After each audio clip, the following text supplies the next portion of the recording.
Assalamualaikum warahmatullahi wabarakatuh. Salam sejahtera untuk kita semua. Pada kesempatan ini akan saya sampaikan mengenai materi dari Penjaskes kelas 10. Ini mengenai pola hidup sehat bab terakhir. Sebelum kita mentindak lebih lanjut lagi mengenai pola hidup sehat, ini ada pola hidup sehat sendiri itu bisa artikan sebagai kesehatan ya, baik dari fisik maupun psikis ya atau jiwanya. Selanjutnya adalah mengenai sub pokok dari pola hidup sehat. Pertama adalah kita akan membahas mengenai pergaulan sehat. Ya, di zaman ini pergaulan sehat telah menjadi hal yang lumrah. Saya ulangi, di zaman ini pergaulan bebas telah menjadi hal yang lumrah di sebagian lingkungan masyarakat di kota-kota besar, khususnya di negara-negara barat yang menganut sistem kebebasan yang mutlak dan tidak adanya hal yang membatasi, misalkan ada norma-norma agama dan yang lain. Salah satunya adalah mengenai pergaulan bebas remaja di zaman saat ini. Secara umum, yaitu secara biologis, remaja merupakan perkembangan dari kematangan seksual. Artinya sudah melalui adanya ketertarikan terhadap lawan jenis. Perempuan, ya misalnya kalau sudah melihat seseorang remaja laki-laki, itu sudah ada hal-hal mulai tertarik setelah melihatnya. Begitupun pula sebaliknya. Hal tersebut tidak bisa lepas ya, dari adanya kontrol dari agama, keluarga, dan lingkungan yang bisa terjadi hal-hal yang tidak diinginkan, di antaranya adalah seks bebas. Jadi mulai dari pergaulan itu harus ada batas-batasan atau kontrol yang tidak bisa lepas dari adat norma ketimuran. Selanjutnya adalah mengenai faktor-faktor dan akibat dari pergaulan bebas. Ya, adapun faktornya yang mempengaruhi perilaku pergaulan bebas remaja diantaranya adalah ada dua, yaitu faktor internal dan faktor eksternal. Untuk faktor internal sendiri, yaitu adalah berasal dari diri seorang remaja tersebut. Misalkan rasa ingin tahu, rasa ingin mencoba hal-hal yang baru, ya, yang tidak pernah atau belum pernah dialaminya, ya, utamanya adalah pada masa pubertas. Yang kedua adalah faktor eksternal, yaitu faktor yang berasal dari luar. Pertama khususnya adalah keluarga, ya. Adalah hal yang paling penting ya untuk mengontrol dari adanya pergaulan dari remaja tersebut. Fungsi dari keluarga itu adalah orang tua itu sendiri dituntut untuk bisa memahami masalah-masalah yang dihadapi oleh remaja.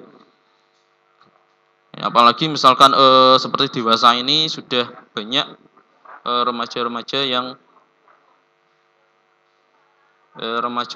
yang melakukan hal-hal negatif karena mudahnya akses dari internet. Kedua adalah lingkungan. Lingkungan ini dituntut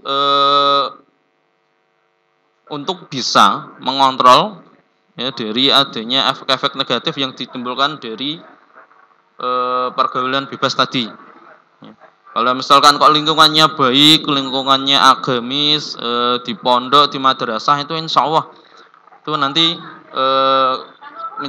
lingkungannya pun akan menciptakan hal-hal yang positif. Tapi misalkan kalau lingkungannya itu adalah lingkungan yang buruk, misalkan ya terjadi sarang pengedaran narkoba, ada misalkan prostitusi dan yang lainnya, itu bisa dipastikan ya 90% anak-anak yang ada di sekitar tersebut pun akan sudah untuk melakukan hal-hal yang lumrah pada hal-hal yang negatif tersebut. Yang terakhir atau yang ketiga adalah teknologi. Ya, karena semakin mudahnya atau akses informasi yang diperoleh tanpa adanya filter yang baik, yang mengakibatkan bahwa banyak hal-hal yang negatif. Ya, misalkan ada konten pornografi, ada mengenai hal-hal yang misalkan perilaku-perilaku yang tidak baik yang berasal dari teknologi tersebut. Sedangkan untuk akibatnya, ya, akibat dari pergaulan bebas atau pergaulan yang tidak sehat, pertama adalah terkena penyakit menular seksual atau PMS. Ya, ada raja singa, ada sifilis, ada banyak lagi. Yang kedua adalah kehamilan yang tidak diinginkan. Ya, pernikahan dini, ya, pernikahan usia-usia remaja. Yang terakhir adalah aborsi. Ya, untuk aborsi sendiri ini adalah yang paling beresiko atau fatal. Itu adalah menyebabkan kematian akibat pendarahan. Selanjutnya adalah stres yang dapat menyebabkan kegilaan atau bunuh diri. Karena tadi misalkan sudah terlanjur hamil, ya, ada orang tua sudah merasa malu, tertekan terhadap lingkungan, masyarakat, dikucilkan teman pergaulan, yang mengakibatkan adanya tingkat stres itu semakin tinggi. Dan semakin lama itu bisa mengakibatkan dari kegilaan dan bahkan sampai ke bunuh diri. Terakhir adalah virus HIV/AIDS yang sampai saat ini itu belum ditemukan obatnya. Untuk sembuh total itu belum ada. Misalkan kalaupun ada obat, yaitu cuma untuk menekan virusnya saja sehingga tidak bisa menyebar, paling itu bisa menambah umur sekitar 1 atau 2 tahun itu secara medisnya. Yang selanjutnya adalah penjara. Ya, karena tadi misalkan ada kasus aborsi, misalkan kalau bayinya sudah dilahirkan terus dibuang atau pembunuhan terhadap bayi hasil pergaulan bebas tadi, yaitu misalnya adalah penjara. Yang terakhir ini adalah yang paling berisiko adalah perempuan, yaitu adalah meninggal diakibatkan aborsi. Di sini ada beberapa contoh gambar, ya, dari pergaulan yang bebas. Salah satunya adalah di sini diperlihatkan adanya foto dari beberapa remaja yang sedang bermain, dan salah satu ada remaja tersebut yang menggendong seorang bayi, entah itu anaknya, saudaranya, adiknya, atau apa.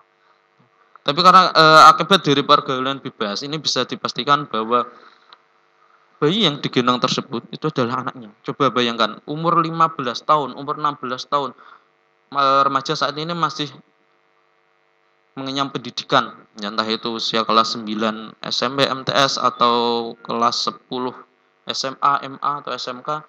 Itu yang lain teman sebayanya itu baru asik-asiknya bermain, tapi itu sudah menanggung kehidupan, ya, beban kehidupan. Salah satunya adalah menggendong anak tadi yang sudah mempunyai anak. Ya, selanjutnya adalah ini ada poster, ya. Sekolah yes, nikah muda no way.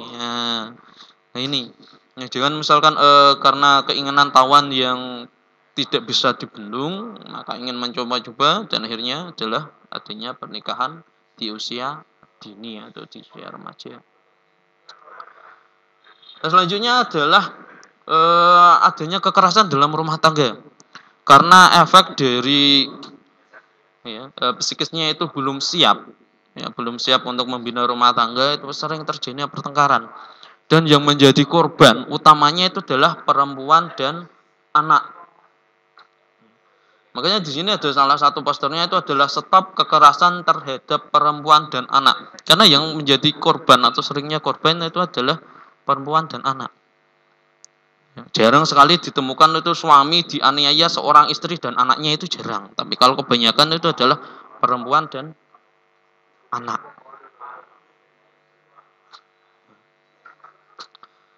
Untuk pencegahannya sendiri, pertama adalah memberikan pendidikan agama yang baik kepada anak agar bisa memilih mana yang baik dan mana yang buruk bagi mereka.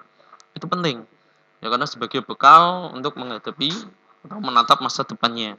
Kedua adalah memberikan pemahaman dan penjelasan terhadap anak tentang bahaya pergaulan bebas dan mengawasi atau membatasi pergaulan anak secara wajar. Ya. Anak sendiri itu kalau dikekang itu akan semakin memberontak. Tapi misalnya kalau diawasi, kita arahkan, itu akan lebih menerima. Jadi misalnya orang tua itu bukan hanya mementingkan materinya, tapi juga kasih sayang, juga perhatiannya. Yang terakhir adalah memberikan arahan untuk mengisi waktu-waktu dengan hal-hal yang positif. Salah satunya Ya ada ekstrakurikuler di sekolahan, silahkan ikuti. Apa saja. Misalkan kalau di madrasah Miftahul Falah, ya di aliyah ini ada banyak ekstra. Ya, ada kiroah, ada kajian kitab, ada bulu tangkis, tenis meja, ya rebana, silahkan diikuti. Daripada melakukan hal-hal yang tidak jelas, entah itu nongkrong, ya, atau melakukan balap liar, ya, atau misalnya mencoba minuman keras atau yang lain. Daerah efeknya itu bukan hanya misalkan kok untuk saat ini, tapi misalkan kalian sampai tua, ya kerusakan hati, liver, jantung, paru-paru dan sebagainya.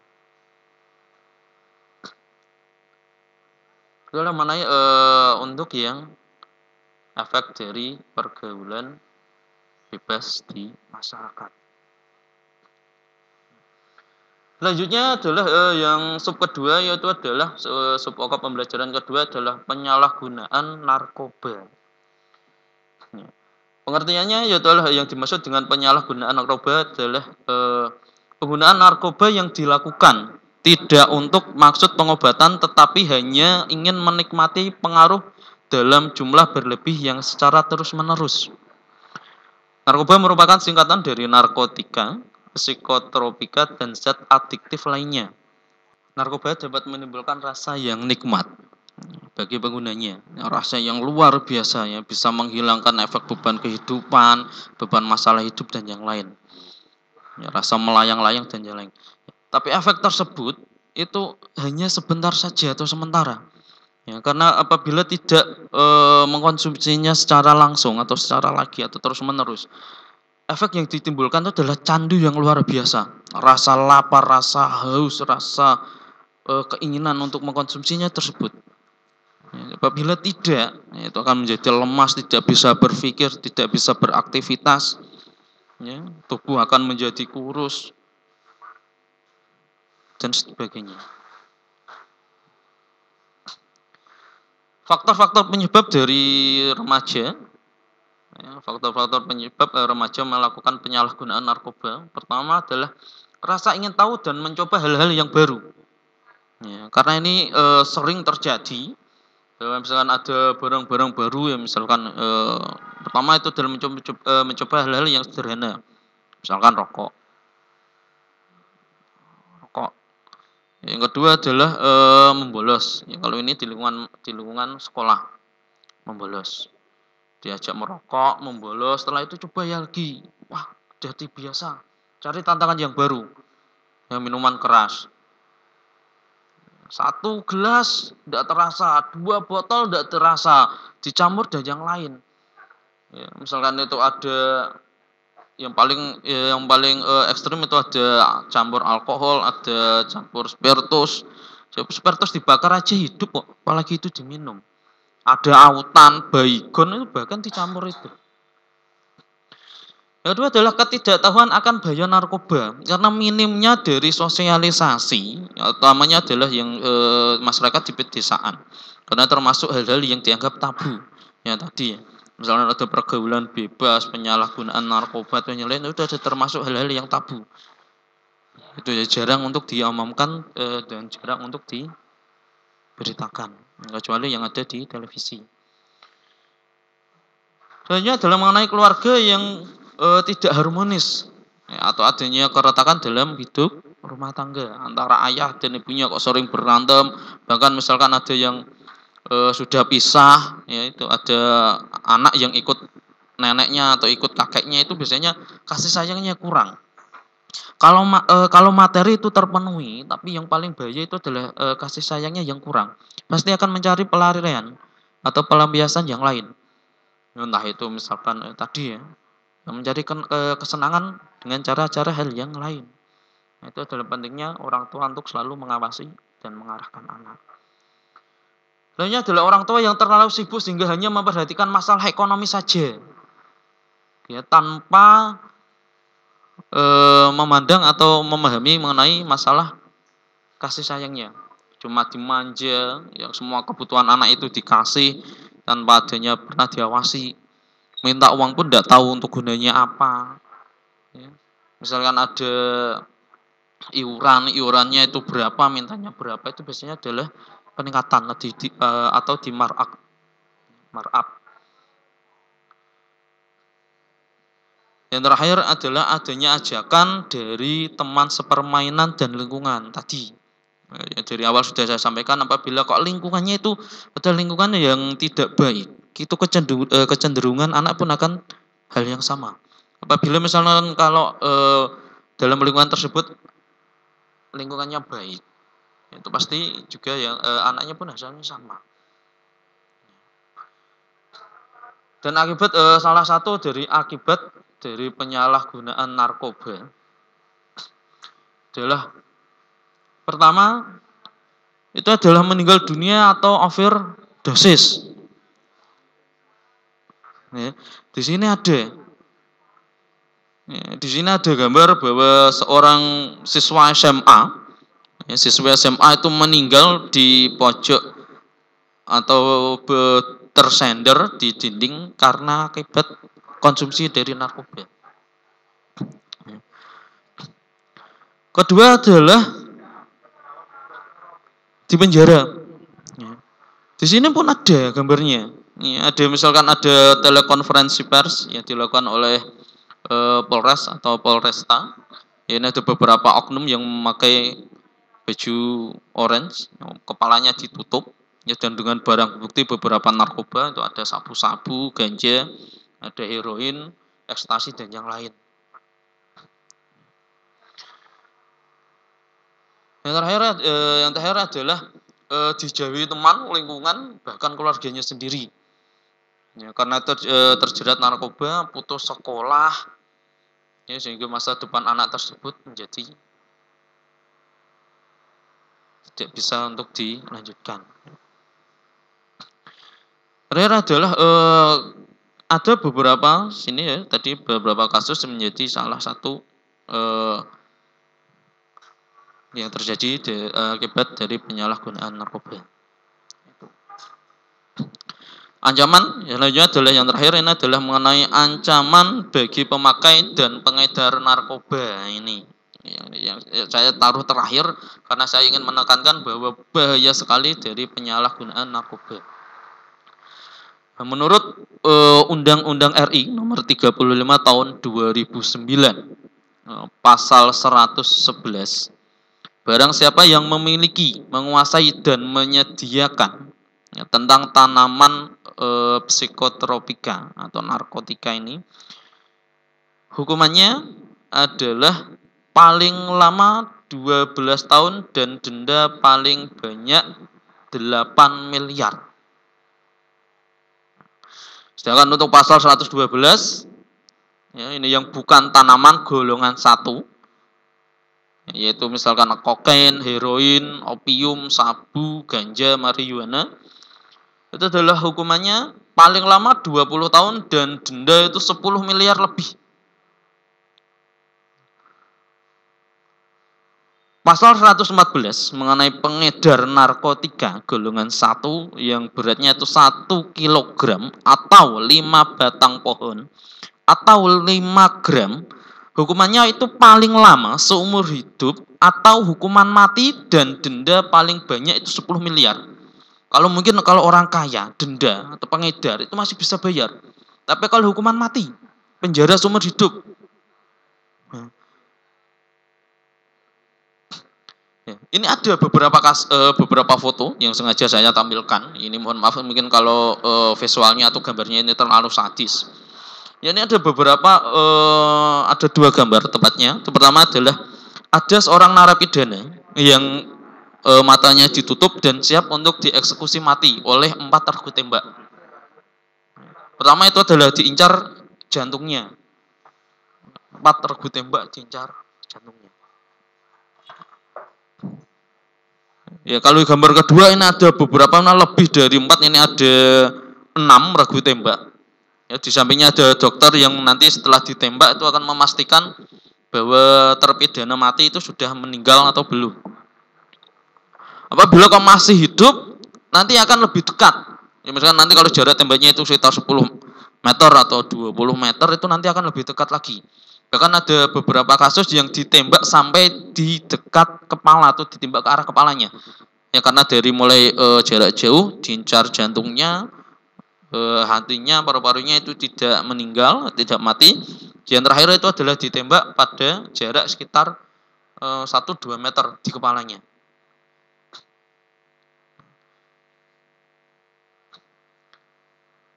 Selanjutnya adalah mengenai korban. Ini adalah korban. Ini pasal 127 bagi korban golongan 1. Ya, ini untuk golongan 1 ya. Ini adalah opium, kokain, heroin, ganja, marijuana. Itu hukuman atau rehabilitasi penjara paling lama itu 4 tahun. Golongan 2 itu 2 tahun, golongan 3 itu 1 tahun. Ya, sedangkan untuk narkotikanya atau golongan pertama, yang kedua adalah morfin, metobromida, ekdonina. Yang golongan ketiga itu adalah etil morfina, kodeina, dan polkodina. Itu adalah jenis-jenis narkoba. Kalau yang kemarin itu yang sempat viral di media sosial itu adalah termasuk tembakau gorila. Ya, tembakau gorila yang kemarin itu sempat dihisap oleh pilot pesawat terbang. Ya, salah satu maskapai pesawat terbang itu yang sebelum terbang itu meracau. Ya karena efek tadi, efek dari eh, tembakau gorila tadi yang dihisapnya. Untuk saat ini jenis-jenis narkoba itu banyak sekali. Atau obat-obatan yang termasuk adalah golongan 3. Yang termasuk itu adalah obat-obatan yang terlarang. Jadi pesan saya pada kelas 10 ya, karena pada pandemi COVID-19 ini tetap di rumah, jaga kesehatan, jangan sampai melakukan hal-hal yang berakibat fatal kepada masa depan kalian. Tidak usah mencoba hal-hal yang baru. Ya, tingkatkan ibadah, apalagi ini masih bulan Ramadan. Ya, tingkatkan ibadah, tingkatkan keimanan agar kita terhindar dari bahaya penyalahgunaan narkoba, pergaulan bebas, dan yang terakhir adalah COVID-19. Ya, akhir kata, Assalamualaikum warahmatullahi wabarakatuh.